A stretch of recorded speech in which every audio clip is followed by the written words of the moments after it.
What's up, everybody? Rob Barrington back for another challenge with the robots, and we're going to play another 12-board match point tournament. I kind of like these. We get an instant result. I'll get back to all of the other formats that we've come to know and love throughout this series at another time, but we're going to stick with our 12-board instant match point tournament. It's ACBL, and it's best hand. So, we have that information going for us, and we, in third seed on the first hand, have a nice 12-point hand with 6 diamonds. Easiest bid we're going to see, just 1 diamond, and then we will very likely be rebidding diamonds if we get the opportunity, but the auction gets a little out of whack here. It goes a diamond, a spade. Our partner bids 2 clubs, and it goes 3 spades to our right. So we kind of like this hand. I wonder what double would be here. Okay, it would just be this. Double would, for me, be like, hey, let's play some no trump. But the problem is we know partner's a passed hand, right? And we know their bid is natural. Question is, do we want to sit back and defend, or do you want to bid in this situation? It's interesting. I wonder what the field would do. I wish I could ask the audience. I'm going to bid 4 clubs. I think we have a club fit. If we don't have a diamond fit, that's probably good for us. And now they're just bidding 4 spades. I just can't let that sit here. My partner has at least some reasonable values, but they pulled the 5 clubs. The robot usually knows what's right in this situation, so I'll trust them. And wow, look at their hand. It's pretty sick. There was 7-card club suit. Looks like the question is, we were getting a maximum of 1 club, right? The problem is we might, and it's so funny, holy cow. They just have an 11-card spade fit. So they were losing a heart, a diamond, and a club most likely at most. So the question is, were we getting 2 hearts? Right? Is that possible in this situation? Time to draw trump, folks. Let's see how many clubs they were getting. Okay, so we were getting 1 club if we defended. And now what else are we going to get here? We're definitely going to lose a heart and a diamond, no matter what we choose to do. This heart's going to be a trick, right? Which is nice. They actually hooked us up with a trick in this situation, but it's not a trick that's helping us in any way. We're down 1, and that's 78.6%. So far, so good. We tried to double them for penalty, but our partner wisely pulled. And here, let this be a lesson to you. Our robot partner understands that their hand is pretty much purely offense. And especially if I'm willing to bid 4 clubs, when they only showed like 5 of them, they can intuit that, oh my goodness, the best part of my hand, these 6 points that I have, are going to be worthless because my partner has a bunch of clubs too, and they're likely roughing in 4 spades. So we end up getting a little high here, but it looks like it's much better than 4 spades, and that must have been the double for us. Some people just bid out to 5 clubs. I'm not willing to do that if it looks like we have a shot at beating 4 spades. And if I know the robot's actually going to pull my double more often than not, I don't mind that. No need to bid your diamonds, folks. You found a club fit here, right? So bid the suit you know you have a fit in. And then and let that diamond suit be a nice source of tricks, whether you are able to have them or whether you're roughing and dummy trying to set that suit up. So here, didn't have to do any of that. Partner's club suit was self-sufficient. So we'll take 78.6 to start. Looks like we're tied for second. Wait, who's the player that's ahead of us here? There they go. They got to play 4 clubs. How'd they do that? Oh, wow. I guess if you pass 3 spades, partner just bids 4 clubs and you float that out. Well done. If I'd known that would have been a lot easier. Let's see what we're looking at board 2 here. Take your pick, folks. What would you do? 1 diamond to you. Make your bid. It's interesting. It's a no trump, right? It's a little light, and honestly, I don't love my spade position on this hand, but what else am I going to do? It's a best hand tournament. If they don't lead a spade, I can probably start setting up some tricks.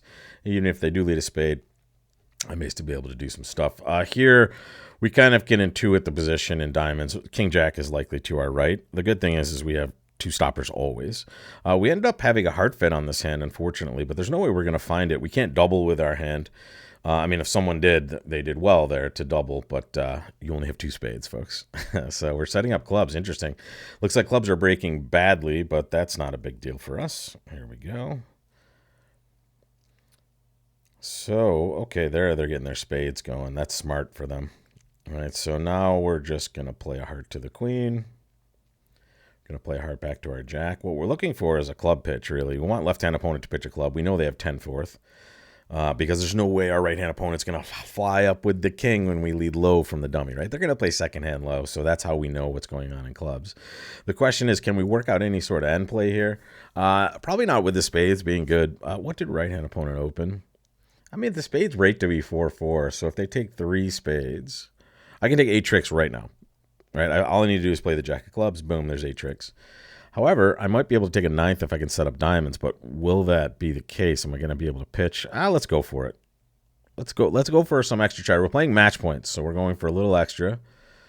And here we'll see them play a spade, and then hopefully that's the last one. If it's not, at least we know which card to pitch. Unless left-hand opponent has spades there. Oh, no, if lefty has spades, they just have clubs left, right? They just have clubs left. There we go. So we should be able to scoop up a diamond here. And by the way, this was the same trick we would have had if we just cashed the jack of clubs, right? So we gave ourselves a chance at an extra.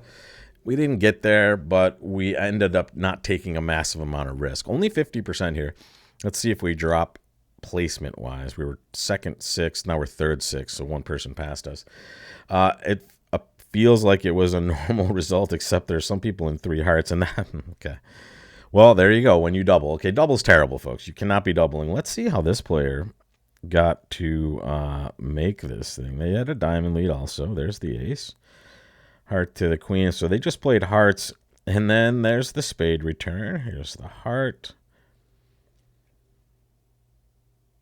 And weird. Wait, what happened there? They pitched the king of clubs on the heart, okay? But they still have this. Okay, there they go. And now they scooped up that and the clubs for an extra 2 tricks. Oh my goodness. Whatevs. We'll take the score we have here. Tied for third. Again, 12 boards. There's so much time to do stuff here, so you don't have to worry about being in 9th place, right? You just keep plugging away. It's a long tournament, longer than those 8-board ones. This is a no trump. Looks like 17 balanced, and that's all she wrote there. We're gonna deny a 4-card major. And partner just ships it to 6 no trump. So you're happy here. You have 17, and partner just bids a slam. So we're very happy to just pass this. We're at the maximum. The only problem is we're 4-3-3, so that could be a downside to the trick number here. It looks like partner had 17 as well, so they have the exact same hand. So first thing you are always going to do, folks, is just count your winners, right? See where you're at. See what you need to develop. We have 3 clubs for sure. We have 3 hearts for sure. We have 3 diamonds, likely 4, right? As long as they don't break terribly. And we have 1 spade. Now they're leading a spade, so they're giving us a free finesse. But let's be generous. Let's say we're going to get all 4 diamonds, right? So let's just say 4. So we have 4, 7, 10, 11. We need a 12th trick, and it's going to come right now. However, if diamonds are not breaking, we're going to need a 12th trick elsewhere, and that's the only place it can come from is spades. So we're going to watch this spade suit very carefully. What we'd love to see is the king right now, right? We did not see that, right? So we're going to win our jack. And now what I would assume is that the 8, the 10, and the other cards are there. So first things first, let's see what's going on with diamonds. Right? So, okay. So we see this 10 of diamonds. That's interesting. That could mean anything, unfortunately. It's the robot. But when I see the 10, if I think I'm getting a bad break, I'm... So again, robot is just bamboozling, and honestly, they split there because that's what they're going to want to do with this situation. So when I see the 10 normally with a normal human being, I'm assuming if I'm getting a bad break, it's coming from that direction over there. The problem is, it's wrong, right? The bad break is there. They have the jack and the 10, and I've just blown my shot here. However, I still have maybe a way to deal with this if I can find a way to throw my opponent in with one of these suits. The problem is the person that has the diamonds is to my left, and I kind of want to do something in spades on this hand. So here's what I'm going to do. I'm going to play what do I want to play? I guess the 9 makes some sense here. All right. Now we're just hoping for 3-3 spades. Oh, we got it. Nice. Okay. Let's just revisit this, folks. Let's see what we have. We now have the rest of the tricks. So I kind of took a weird play there, hoping for a bunch of different things. And we were rewarded with one of those things coming true, the fact that spades were dividing evenly. So we have the rest of the tricks. And that's 57.1%. I wonder if we had played the queen of spades originally, or maybe the nine of spades, maybe we produced the king, but I don't think that was going to make a difference. I think we always had to ship one loser on this hand.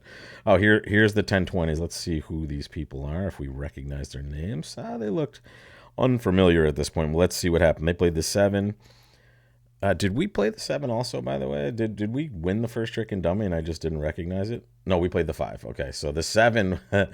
The 7 was a nice play by the opponents here. Check this out. Watch. So the 7 produced a low card, and now they just kind of have a way to set up the suit or take another finesse, and that's what they ended up doing. They realized that was wrong. They took another finesse, and then that dropped, and there's their 10-20. So well done. We were close enough. 57 points. I'm just happy I made that thing. All right. So that's it for day 1.